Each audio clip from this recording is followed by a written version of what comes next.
Shawn, thanks for taking the time to speak with me today. Hey, Chris. Great to be here. Thank you. Hey, so before we get started, give me the little background. Tell me about what RSA does. So RSA is a security company. We've been in business for 30 plus years. We've done a lot of different things over that 30-year period, but roughly around 5, 6 years ago, we really tried to focus in on four primary areas. First one is in our FRI business, or fraud risk intelligence, and that's where we actually do a lot of things in the retail and the financial industry, where we address a lot of the areas associated with fraud detection, large authentication scenarios, et cetera. The second one is in our Archer product area, governance, risk, compliance, and that's where we automate a lot of the processes associated with what you would do in a governance, risk, and compliance organization that could be associated with, say, policies, whether it's internal or external policies, that gets tied back into things associated with risk, vendor management, business continuity, incident, et cetera, et cetera. The third area is in our secure ID, or our identity and authentication area. That's where we address identity governance life cycles. And we also get into the authentication area with one of our products that's a flagship product called Secure ID. Been around for many, many years and is considered a gold standard around two-factor authentication. And then the last one is in our Netwitness portfolio. And that's where we do advanced cyber defense and incident response. And we address things associated with SIM, network full packet capture, endpoint, UEBA, and SOAR, security orchestration, automation, and response. And then in addition, we also have services that get tied into incident response, advanced cyber defense, and also education, again, associated with advanced cyber defense and incident response. Perfect. I appreciate that. And not to get too far off track, but I wanted to get your take on this. I've heard from many people that Netwitness is the Ferrari of SIMs. Would you categorize it that way? I would love to agree with you on that one, and so I will. We've been in the SIM business for many, many years. We started with a business that was acquired a long time ago called Network Intelligence. We moved into the world of Envision. We were in that business for many, many years, a longstanding Gartner Magic Quadrant leader. And then we migrated into the Netwitness platform, where we combined the Netwitness full packet capture technology and the logging capabilities, which gives you that additional visibility that your traditional security tools don't give you. We're not signature based, right? We're looking at things that are not only associated with, say, like an AV or firewall or things of that nature. We're looking at anomalous behavior that's coming through network traffic analytics. We're combining it with the logging or the SIM aspect of it, and we're getting a much better view of what's really occurring in your environment. Well put. I appreciate that. So Shawn, tell me a little about what you do at RSA today, and give me an idea of your background. That's what's led you to where you're at now currently.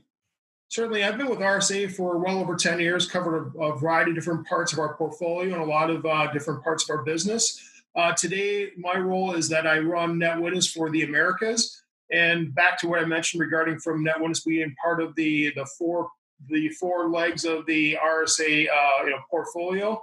I address things from advanced cyber defense, incident response, advanced threat detection, SOC buildouts, security strategies, et cetera, et cetera. I appreciate that. So let's jump into what we want to get into today. So, everybody's seen this marketing hype around the coronavirus, the pandemic. It's something we've talked about internally quite a bit. And I wanted to reach out to some of our partners and have a discussion around this, the marketing hype. We've seen it in cybersecurity, but we've seen it really in every industry. People try and take advantage of this. That being said, some things have changed with this, with us all going remote. And so I wanted to ask you, maybe personally, but also organizationally, what's changed for you and how are you dealing with it? So from a organization, from a Netwitness team perspective, we're running the Americas business. We've been very equipped to work remotely. We cover a lot of geography already. And so for this to occur, has not necessarily changed a lot on the way that we operate on a day-to-day basis internally, because we're all set up to work remotely, utilizing one of our flagship products, Secure ID, so we can have strong authentication into our VPNs and have the secure access that we need for all of our systems and all of our data, et cetera. The biggest challenge has been the lack of face-to-face meetings that we have normally occur on a day-to-day basis. So you take away the fact that we were typically meeting with our customers and prospects in person. Now that it's all gone into some kind of virtual type of communication. That's been a little bit of a challenge for us to work through some of the different systems that are allowed with different companies from a virtual communication perspective.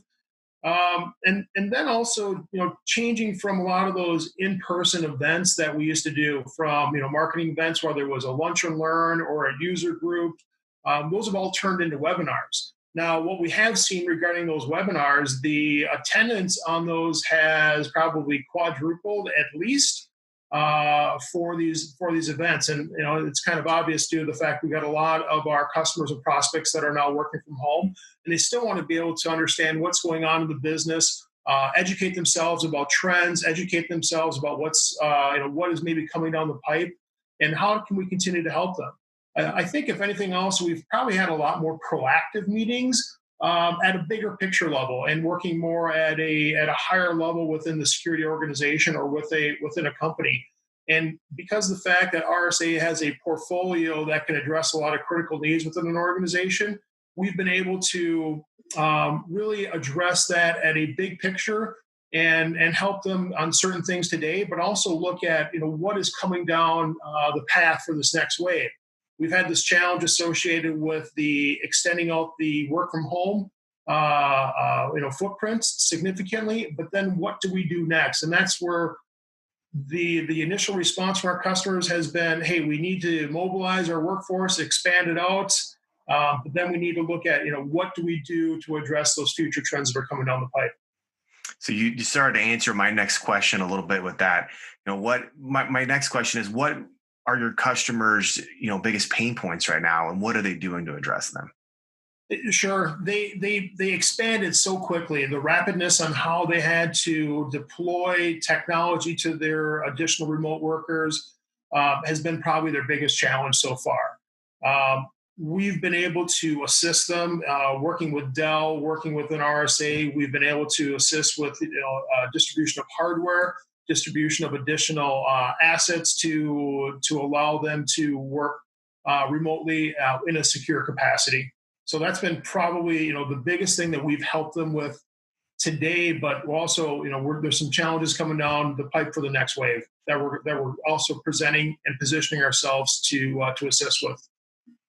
Okay, so we're talking about addressing this remote workforce. How do you think this has impacted risk for the customers, and how has it changed it, increased it?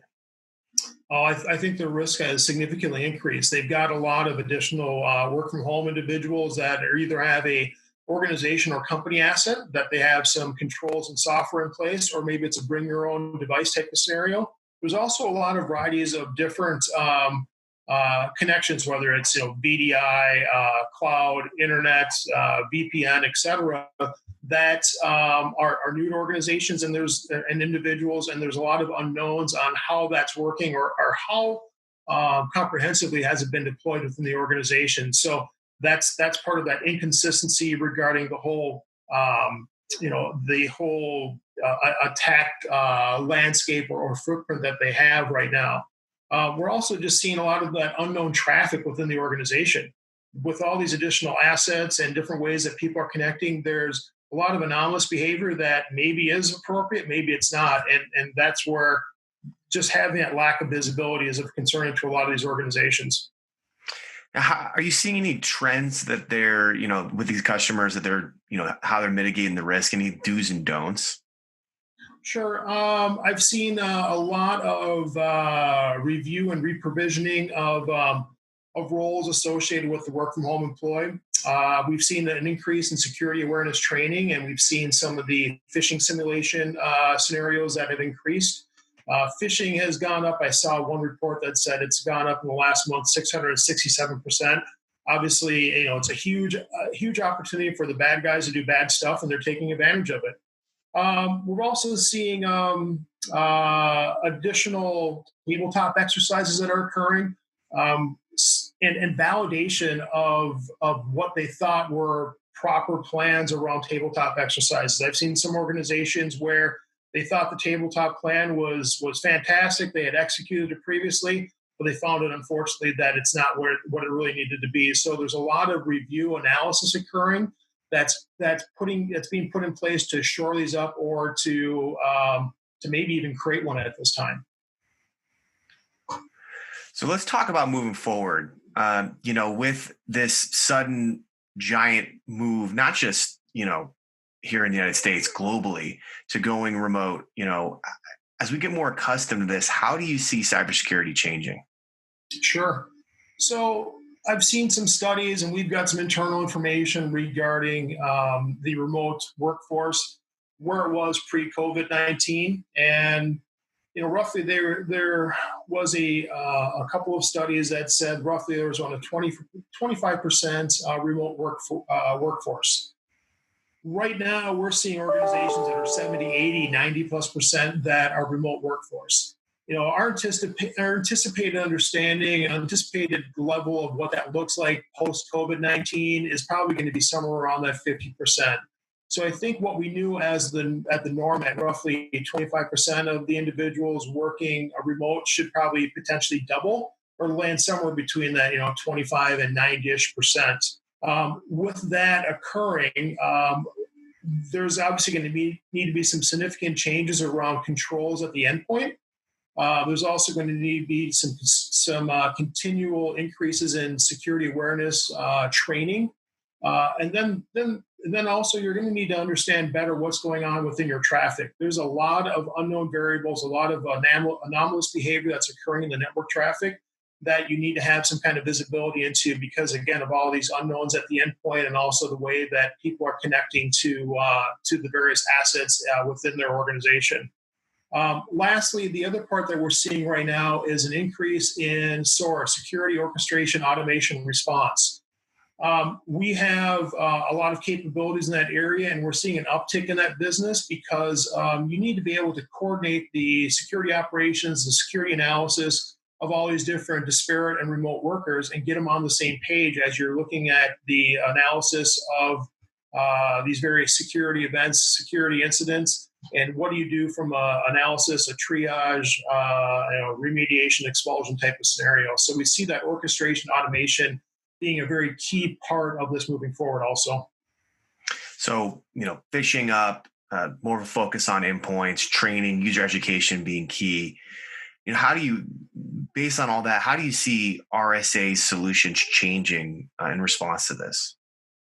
So right now we've got a lot of areas that cover those scenarios right now, Chris, and I don't necessarily see a significant change in our portfolio, but I see potentially more of a combination and additional integration and supplementary type of scenarios associated with that. So, for example, we could look at a situation utilizing our Netwitness network product, which does traffic analysis and full packet capture. And we could see that there's maybe some anomalous behavior associated with an individual. And then we could look at an integration between Netwitness network and Secure ID to prompt a step up in authentication to address the fact that there's some anomalous behavior associated with this user. Also, we see the ability to work with one of our partners, Wombat, Proofpoint Wombat, where we could look at a scenario of we see some anomalous behavior associated with maybe a phishing attack that occurred, and then we could also trigger an investigation through Netwitness network that would then also look at some kind of mechanism that would prompt some additional training associated with security awareness, or maybe some kind of phishing simulation targeting towards that user. So we see not necessarily maybe a different combination within the portfolio, but just maybe some additional integration points and also some additional processes that could link them together. Perfect. Shawn, I appreciate you answering all my questions, and that's all I have for you today. But before we go, I wanted to ask you, do you have any parting words? And this could be cybersecurity related or otherwise. The biggest advice I can give at this point is, continue to watch the different phases as we go through this COVID scenario. The initial one is as we're seeing it, is the increase in the work from home users. And I think we're kind of through that at this point. We've seen that wave somewhat subside at this time. Now we need to understand actually where are we right now? What is occurring within the network? What's occurring within the infrastructure? And gaining that visibility associated with all these unknown devices, all these disparate ways that people are accessing the company information, the organization's information is critical. And then we need to look at what is the new normal look like, whether it's from a risk posture, whether it's from an operations posture, whether it's from an overall company holistic view, and trying to understand how do you create automations, how do you create efficiencies, how do you still operate your business as you try to figure out that balance of let's return people to the corporate environment on site, and how do we continue to work with them in a remote capacity and still be efficient and run the business properly. Shawn, it's been great talking to you. Thanks again for participating. Thank you, Chris. It's been a pleasure.